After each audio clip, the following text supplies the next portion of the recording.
is the classic story of you get good grades, you do really well, and you can't do anything else. Oscar is a 22-year-old undergraduate student at the University of North Texas. He graduated at an early age from high school and knew that college was his only permit for success.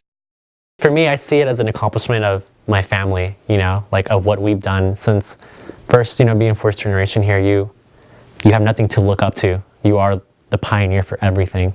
And that's what I am. My children will have a future, but I am the start of everything.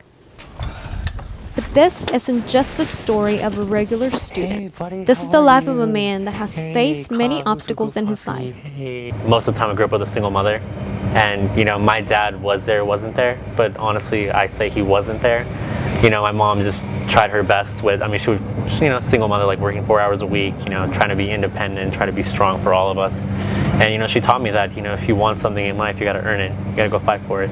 My dad came here from El Salvador during the 80s. It was when the Civil War was going on. So he was actually a refugee.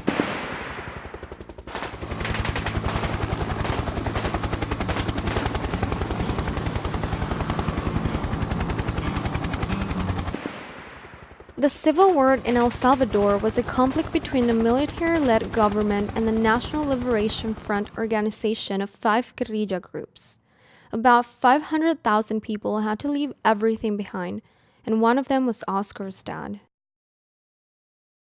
And my mom just came here with a visa as a student, and they met here in Dallas. It's just crazy because, if you think about it, my dad's from Central America, my mother's from South America, and then I'm born in North America. It's a funny thing we say in my family. Due to limited economic resources and no financial aid, he has made many sacrifices to come to school every day, but he doesn't care. You wake up every morning at 6 in the morning? Yeah, well, it usually depends. Maybe 5 sometimes, 5:30 in the morning. What is it like to be in the train every day? It has its good days and bad days. The good thing about the train is you meet a lot of new people. Everyone's a student. Everyone has that dream or just wanting to do something. But I'm just trying to get to school, It's the most affordable way. With his ambition, Oscar wanted to major in many things until he decided what he really wanted to do. When I started here, it was chemistry. I did that for about a year and a half. Then I went to biology. I did that for about 2 semesters. After that, I got all the way up to organic chemistry. I loved it. I love learning about chemistry, but I just didn't have the passion for it. Afterwards, because I am Hispanic, I know Spanish. I have I'm a Spanish undergrad, but I couldn't find the career path that I wanted. So then I dived into political science, and there it's the whole world just open to me, and I think with that kind of knowledge I can really change the world. That's what I've always wanted to do. He not only devotes his time and effort trying to be a good student, but he also tutors GED classes for those who need help.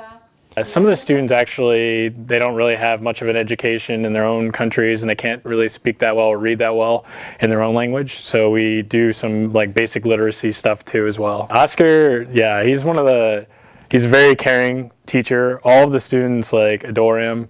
So he doesn't teach as much anymore because he had to move to Dallas. But all the students are always asking about him. They're like, "Where's Oscar? We miss Oscar." I just got off the phone with one of the students, and they were like, "Make sure to say hi."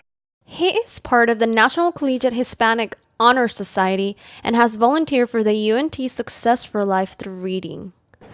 One thing about I Love UNT is the volunteer programs they had. I was a part of this group called Success for Life through Reading, and what we did was we every week we would come to the schools. These kids, low income, high risk kids, we read books to them, give them an activity, then we drop off the books for them. Oscar is one of the many students here at UNT that will sacrifice anything for a better future.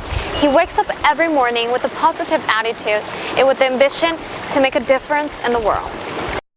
What I see myself right now, I really just want to achieve as much as I can. Political science, that's the lawyer part of me. The Spanish side, I'm just trying to diverse myself with a lot of group of people, And, it's fears. I'd say I don't have any, because I think if I did, I wouldn't be where I am now. According to the U.S. Department of Education, 47% of the parents felt like they could afford college for their kids, while 48% felt like they couldn't. But they were still willing to make at least one major sacrifice in order to do so. my mother and father had like a secret amount of money, emergency money, just in case of anything. And that's what's been getting me by just for my last year of college here. Oscar believes that every struggle in life is a new opportunity. All you have to do is stress yourself, work hard, and have faith that everything will work at the end. In my viewpoint, I'm not pessimistic at all, I'm an optimist. Life is suffering. I think it's that way for everyone. We are born here to feel pain, to feel suffering, but it's what you do with that experience that you can really grow in a way that you never thought you could before. You have to believe in yourself. That's what I would tell them. For NTTV News, Carolina Barbosa.